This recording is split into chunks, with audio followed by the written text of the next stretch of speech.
Hello, I'm Jackie Hayes, founder and chief marketing strategist of Crayons Marketers, a full-service marketing agency here in Nashville, crafting culturally sensitive, data-driven content marketing for ambitious brands. It's Hispanic Heritage Month, and in today's episode, we're delving into Hispanic language, culture, and traditions with the translation team, a full-service translation company specializing in Spanish translations for the U.S. consumer market. With me today, I have Micaela Novas and Joshua Velásquez. Micaela is the founder of a translation team. She brings 20 years of experience translating and leading language teams and has a passion for creating tight relationships with the clients. She is certified by the American Translators Association and holds a master's in translation studies. Josh is an emerging leader in the translation industry focused on enabling tech-powered language across education, marketing, and healthcare. From business development to solutions engineering, he makes sure that the translation teams performs at its best across all verticals. While he holds a bachelor's in clinical psychology, life helped him realize that bridging cultures through language would be more enriching than private practice. Micaela, Josh, welcome. Thank you, Jackie. Thank you for having us. Well, it is just a joy and a delight to see you both. Thank you for joining us for this episode during Hispanic Heritage Month. Yes, it's a big month, and coincidentally is September is when we celebrate September, at the end of September, the International Translation Day. So both of them combined are very, very special to us.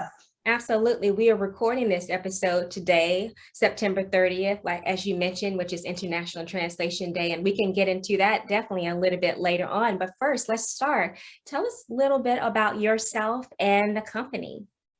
Yeah, so I'm Micaela, as Jackie mentioned, and I'm a professional translator. I've been in the industry for many, many years. I have a background in legal translation, and I have worn many hats during the years in the industry. Back in 2014, I saw the need to create a boutique translation firm, the translation team.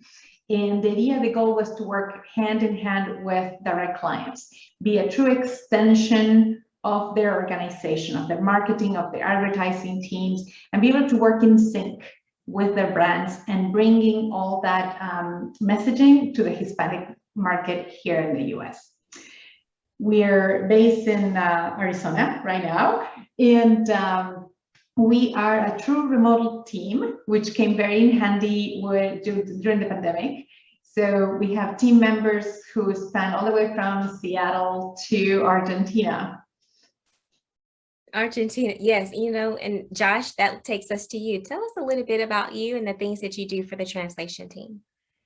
Of course. Well, I'm Joshua Velásquez. I'm Venezuelan, and I live in Buenos Aires, Argentina right now, and I support translation projects and also business development at the translation team. So I basically enjoy my day-to-day activities by making sure that the primary business objectives for clients, especially those that are multicultural, are in line with our capabilities, and we make sure that their target audiences, those Latino, Hispanic people they serve in the US, we make sure that the job is done as linguistically and culturally relevant as possible. Wow, culturally relevant. And I can't wait till we dig into that here in a little bit, which is a perfect segue into our next question here. What types of brands do you work with, and what types of projects are you working on? We serve different industries, but in the world of marketing translation, which is a very exciting segment that we serve, we work with advertising agencies, we work with creative teams, we work with the in-house marketing advertising departments at these organizations. And we cover different channels. We work with retail, we do social media, we do direct marketing campaigns. So we're reaching out to we're helping these organizations reach out to the Hispanic audience, their Hispanic segment, through different channels, through language. One of our biggest clients is in the telecommunications industry, mobile telecommunications industry. And the Hispanic audience here in the US is a very big segment. So there's a lot of work that keeps us busy day in, day out, reaching, conveying the message, and helping reach these audiences. And Josh can tell us a little bit about specifically some of the projects that we work on. Yeah, sure. Just to give you an example, we cover many channels as they are. We have CRM channels like SMS especially for the retail sector, surveys, email communications, both internal and those consumer-facing communications. And we serve our clients and partners with everything from social media advertising to TV spots. If they need subtitling, we do that too. If they want to say something very cool in the radio, then we work on radio scripts too. So we cover all the bases when it comes to the channels. And we do a lot of bills, signage, and as you walk into the store, we have this window claims, we have this, all the signage that you see produced in Spanish, we do quite a bit of that for different clients. So it sounds like you work with large brands. And so I'm sure you have, mid-level brands in there as well, but pretty big brands, because I think from the 2020 census, we know that Hispanics now represent 18% of the US population, which is about 62 million people. And so from 21 different countries of origin and so it is a robust consumer demographic. And so when marketers have messages that they want to ensure reach that market, they turn to translators to make sure that that message carries over. But the problem is there's some marketers that just translate. And what's the problem with just translating? In general, translation is way beyond words. Right? You would think, well, you have a dictionary, you can go back and forth and replace words. And this is a great day to be having this interview, because today is International Translation Day. I mean, we couldn't be prouder of the work we do. We go into the meaning, into the essence of the message. We ask what they're trying to convey. How can I reproduce this message, not only in the target language, but for the target audience, in how we can produce it in a way that is powerful, impactful, and produces the same results or the same reaction, the same call to action with the target audience. So if I'm surprised in English, you want to create that same excitement in the Spanish version of the ad. Okay. Right, and many times, the English will have references to American football, and the Hispanic culture in the US may be more tied to. You would want to just adapt the messaging to that it provokes the same reaction and love for the brand and loyalty to the brand through carefully choosing the message, carefully choosing the words you're going to use, and that process is called transcreation. So it's going just beyond word by word. It's going just beyond, in the world of marketing and advertising, you're going beyond plain translation. And plain translation, there's nothing plain in translation, right? In itself is a very delicate art. But in the world of marketing and advertising, we go into that extra step of recreating content. And that's the importance of working hand in hand with the organization, with the client. Understanding their brand, understanding the direction they're going to, understanding their intent. What is the intent of the advertising in general? So that intent has to be baked into the transcreation, right? Yeah, and our best collaborations with clients are those that we have a tight integration with their teams, and we sit down and said, well, let's look at this campaign, how we can co-create. Right, right. So are all clients amenable to that? Or do you every now and again run into someone that just wants straight word for word? They can't really grasp the idea of transcreation. There's a little bit of everything. And our role, as Josh was saying, is educating the sense of, let us show you how this can be, what this can look like if we were to fully integrate from the conception of the campaign, right? Being aware Spanish expands 25%. So if you're going to make this piece bilingual, you need to make sure that Spanish, there's going to be room for Spanish. And your English creatives spent a month on working on this campaign. We need more than 8 hours to produce an equally effective and powerful tagline in Spanish. So once we have those big conversations going from the very beginning, the relationship becomes very smooth and integrated and seamless. And that's amazing. Even on the Crayons Marketers blog today, we have a blog that we co-wrote that hits today, and we're talking about bilingual advertising. So Josh, why don't you give us a little bit of what our viewers can expect if they head over to Crayons Marketers and click on the blog tab? Oh, absolutely. We have, well, until today, we have like a collection of really interesting articles from transcreation to bilingual advertising. And talking about that, something that is very important is to think before translating and transcreating. It's better to think first about the type of contents that you already have, that you have produced with so much passion and commitment, and thinking about your target audiences.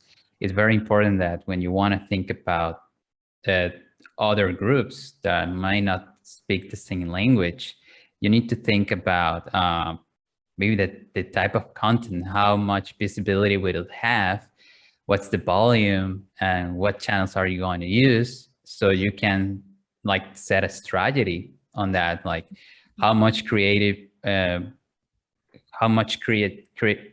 professionals we will use for these assets, or how many professional translators we will use for these more technical pieces. But it depends on the industry, right?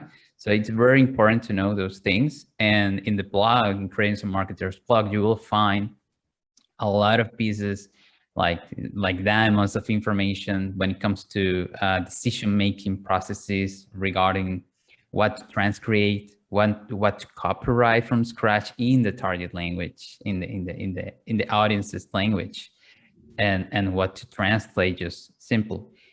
Even machine translation, but we're not going to talk about that today. Well, I actually want to touch on machine translation, because we know that people do that, and we know that people also rely on Google Translate and similar tools. But going back to today's blog that we co-wrote, is we're talking about bilingual advertising, and so there may be times in which you have both the target language and English on one piece. And so why do we do that? What are we trying to accomplish when we do that?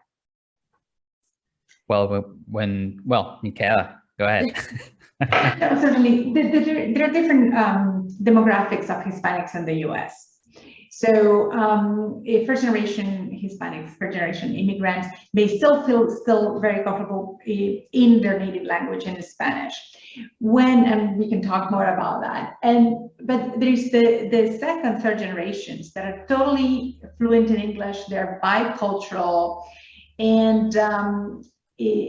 but they still appreciate when there is a little nod to their culture in that piece. So it's English predominant, and then might be a little bit of Spanish sprinkled in. Like a wink. It's just like a wink. A wink. Exactly. It's a wink. So it's like, oh, they get me. They're talking to me. They're taking into account my culture. They know we're bilingual at home. We know we're bicultural at home. And so it's a wink to their culture, to the roots, to the background. And you're creating this identity, or you're acknowledging this identity through advertising. And what advertising tries to create is this brand loyalty, right? And for them to love you, one of the channels to get there is using the right language, not just when creating the English piece, but when reaching to this diverse community that is not just monolingual. They're bicultural, they're multilingual, they're bilingual. So that's when some brands choose to do a little bit of that, do a bilingual piece with a little bit of Spanglish, just a little bit, and the Spanglish is a big topic, just a little bit. So they resonate. It resonates. Right, exactly. And that's with all marketing. We want to make sure that regardless of the audience, that the messages that we create are resonant with that target audience. And with Hispanics, with so much diversity within the demographic, you really want to, you have to get the message right and deliver it in a way in which it makes them feel like they took the time to get to know me. Because if you think about it, all of us we appreciate marketing when you really can feel that they took the time to get to know me as an individual. Mm-hmm. And that's when marketing is successful, instead of just blanketing out and treating a specific demographic like it's a monolith. And we know that that's not true of Hispanics or Black Americans or anyone, actually. No one's really a monolith. You have to take the time to look at the nuances, and that's when culture comes into play. Yeah, and even region to region within the US. Mm-hmm. Absolutely. There are different things that motivate us in the Southwest than in the Northeast.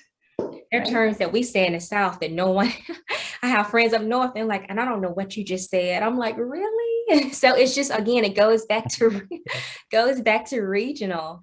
And I really want to touch on, and then we're going to keep moving, I promise, but that machine translation. So I know that is that like a dirty word in the translation world? No, it is not. It used to be something evil or bad. It was a bad word many years ago, but now we have this time to market philosophy. Everything has to be really fast, quick, like in seconds. And many big brands have a ton of content. Like big brands can, in their websites and e-commerce sites, can have millions of pages. So there's a cost benefit decision to use like an algorithm, in artificial intelligence, language oriented, of course, to take care of those millions and millions or billions of words. So that's when machine translations come in the rescue. And there are many companies that are doing a fantastic job creating like very human-like translations in specific language combinations. And English to Spanish is not the exception. And we have many companies nowadays that are pretty much marketing engines that produces very good results. And talking about, and we have an article about this, those knowledge bases, help guides, like when you buy a washing machine and they're in the user manual, you see that they invite you to see like the more details on the functions and features at the website. It's very likely that online help guide will be in different languages, and it's very likely that most of those languages were machine translated, because it's a ton. It's an information that it's not critical, it's not life or death, but it's just for this. Yeah, it's just for these purposes, and yeah. Okay, so you can run that through a machine translation just the pure business sense of it. It's just more economical. But when you're needing to customize a piece and speak to an audience in a very authentic way, we need real people here, right? That's right. You have to forget about machines. Yes, it's what Josh was saying. Looking at the content and saying how the level of impact this piece will have. So this will probably need, transcreation, copywriters. Machine translation, you're looking at controlled language is written in a particular way that is going to help the machines produce better results. Machines do machine learning, they self-learn from actual context and so forth. So they're making fantastic inroads, but it's not for every project, it's not for every content, and it has to be used with caution.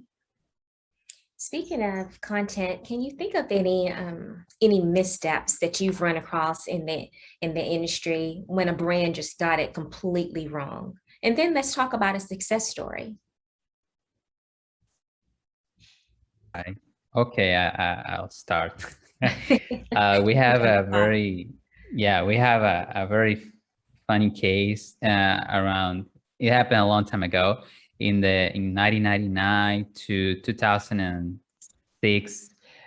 Mazda manufactured a car that was called La Puta.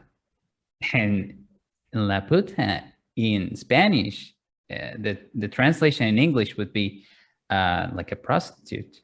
Oh. So imagine marketing such a name for a car in Latin American countries, Caribbean countries, and even in the Hispanic market of the United States. I mean, that was a complete disaster. And if you're watching this and you Google that car model, you will see a lot of backlash since ages. That it was a terrible mistake. And it clearly talks about that the team that was behind that effort didn't realize that it was actually a bad word, sexual pejorative word. Okay. And okay, so that's like the failure case. So let's talk about the success. When Nova came out, I believe Nova in Spanish means no go, and the name of the car. No go. So to have a car that says no go probably was a no go for a lot of people, right? That's right. So the same applies here. But luckily, inside the same industry, another Japanese car manufacturer, which is Mitsubishi, they produced for English-speaking countries SUV with the name Pajero. And Pajero is the name of a cat that lives in the rural country areas of the southest part of South America. But the thing with this name is that if you marketed it as is Pajero in Spain, Latin American countries, Caribbean countries, and the United States Hispanic market, that would be a total failure because Pajero is a sexual pejorative term. You got to do your research, got to look at your words. Yes, and luckily someone in Mitsubishi said, wait a minute, let's not use that word. Why don't we use Montero? Mitsubishi Montero. Because Montero has a completely different connotation. It means like adventure, wild, and nothing can stop you. Things you are want like a associate rock. with the car, right? Yes, you can do whatever you want. So if you pair that name with a SUV, there you go. And Montero inspires like mountains, like forests, nature. So that's something that Hispanic value a lot, the connection with the nature. So it was a complete success until today. There was that insight of let's think beyond the market that we know. Let's think in terms of the market we're going into, and let's get working with somebody who can help us on this. And I have personally worked with brands to explore, I think into, 45 different languages, a particular term. They were coming up, they have patented the name, but they want to make sure before they launched it was not going to ruffle any feathers in any of these different locales around the world. So that's why it's so vital to have diverse voices at the table in the iteration process and the creative process, because what if that person hadn't spoke up? What if that voice wasn't in the room? And so that's why diversity within workplaces matter, and diversity within the creative department's marketing and matters, because somebody is going to catch like, wait, we are off track here. Let me tell you what this word means. It just speaks volumes to why diversity in marketing is important, and just within organizations, because that would have been a disaster had it hit. Could you imagine the backlash? Yeah. Now, what about a success story? Well, that was a success story of the Mitsubishi. Oh, about them catching it. Oh, yeah. Okay. Yeah. Hopefully look at it that way. That is success. Yes. They realized that. And they caught it in time. And you see many TV commercials. No, you see many. No, go ahead. No, go ahead. I was thinking, I think about some of the ads that we talked about in our blog today, when you have the Wendy's, the BOGO, when they took a very English concept of buy one, get one, and pulled it into Hispanic culture. And it was a bilingual ad because BOGO was in English, but the disclaimers and other language was in Spanish. And so successful, that was a successful way to do that. And then some of the other pieces that we mentioned in the blog today, and people can go to crayonsmarketers.com and click on the blog tab to check that out. But there has definitely been some success stories, and some brands are just really great at tapping into cultural perspective anyway, like the Coca-Colas of the world that seem to always get it right, right? Don't we all love Coca-Cola? Because you can tell from their marketing and their advertising that they put in the time and effort to actually get to know consumer groups. From the moment they launched the bottles with names and including Hispanic names. Right, so that was a big success right there. So language is important in Hispanic culture. What role does language play in Hispanic marketing? So language is a channel. It's a channel to get to people.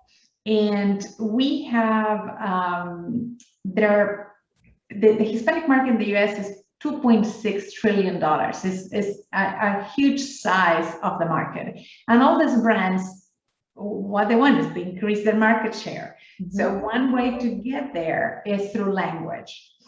And language, it can be, as we discussed, a monolingual piece. It can be a bilingual piece as you're trying to target it to this this market. As I mentioned earlier, the first generation immigrants, first generation Hispanics, they're more comfortable shopping in Spanish. They trust their brand if their brand can communicate precisely in their language. So the quality of the translation also reflects on the quality of the brand. That is super important, right? When you see that you see the parity, I take equal care of an English speaker and Spanish speaker. Spanish speaker may feel very inclined to shop with this brand. That's a great point, Kayla. Right, and they feel comfortable. They're not gonna, if I go to Japan and I need to sign up for life insurance in Japan, they better be a very good translation to Spanish. If it's sketchy and they said, I'm not sure I will be protected, right? So there are all these little different levels where the quality of the translation reflects on the level of the brand. And through language, you create a strong loyalty. My wireless carrier has a fantastic customer service in Spanish. It's fantastic. I just call them just to talk to them, kind of, you know? And they go, for Spanish speakers out there, they say, hola bonita, how can I help you? It's a very endearing, everything in Spanish, but it's very endearing personal contact. They make me feel at ease. I'm not a burden. They answer as if we're sitting across the table. So they got it right. And they're going to keep customers just because they know they're investing in their customer service representative in Spanish. And it's very familiar feel. Now, when you're looking at other demographics within the Hispanic market, if there might be second, third generation, that's when we talked earlier, they're bicultural, they're bilingual, they feel comfortable shopping in English, they don't need the Spanish, but many times they're the bridge in their household to older generations. And they said, look, puppy, if you can read it here, this is what, you know, let me explain to you, but you can read it here as well. And there's that connection that you're building trust through language. You get it, you get the language right, you get the brand loyalty. Absolutely, which brings us to our final few minutes here. So Hispanic Heritage Month, we're talking about, you know, traditions, language, culture. What do you believe is the greatest significance of observing Hispanic Heritage Month? You know, it goes between September 15th through October 15th, and a lot of people get a little bit mixed up with that. So what's the relevance here? So we're celebrating the history and the contributions of Latinos in the US and the diverse culture, the diversity of American Latinos in the US, which is humongous. There's cultural in the US. We have this influence of the Latin influence in music, in food, in art. Everywhere we go, there's a big influence. And we're celebrating and honoring all those contributions. Initially, this was instituted back in 1968, just as a week, and in the 80s, it was expanded to cover a month, which is September 15th is when the Independence Day of many Central American countries take place. And then a few other countries follow suit within that month framework, so time frame. That's why the month, the full month. Another thing to remember when we're looking at Hispanic Heritage Month, we need to remember that it includes Afro-Latinos and includes the indigenous people also that have that heritage, share that heritage here within the US. Yes, thank you for bringing that up. Yeah, absolutely. Absolutely. And another interesting thing that as a small business I want to mention is that Latinos in the US are starting businesses at a faster rate than the national average. So there is a lot of power on the small business. There are a lot of Hispanics with entrepreneurial spirit out there moving the economy, which is a very big source of pride. We are a minority-owned business. We're certified by WeBank, and we have a couple of other certifications as a minority business. And that's what we're celebrating this month, the entrepreneurial spirit, the culture, the arts, the food of all this immigration that is that contributes to this fabulous country. Absolutely. And I have enjoyed just getting to know you. You and I met through WeBank. Yes. And so that's why it's so in the small business space is just, we're a tight-knit group and we support each other. And just, I've learned so much from you over the year, going on over a year now that we have been partnering on different forms of content. And so thank you both for sharing with us today, Micaela and Josh. If people want to get in touch with you, how should they do that? Well, I would invite them to go to a recently relaunched website, www.thetranslationteam.com. That was Joshua's baby. He did a fabulous job in spearheading that effort. And the website tells about who we are, our identity, our vision for what Hispanic advertising in the US should be. And that's a good place. Otherwise, by email, vamos, that is VAMOS, at thetranslationteam.com. Wonderful. And thank you, our viewers, for joining us for this celebration of Hispanic heritage, language, and culture. Please take a moment to like our YouTube channel and share this episode with your social followers this month to help us elevate this information for Hispanic Heritage Month. For more information on Crayons Marketers, head over to our website at crayonsmarketers.com, and we look forward to seeing you next time. Bye-bye. Jackie, it was a pleasure. Bye-bye. Gracias, Jackie. Thank you. What a treat.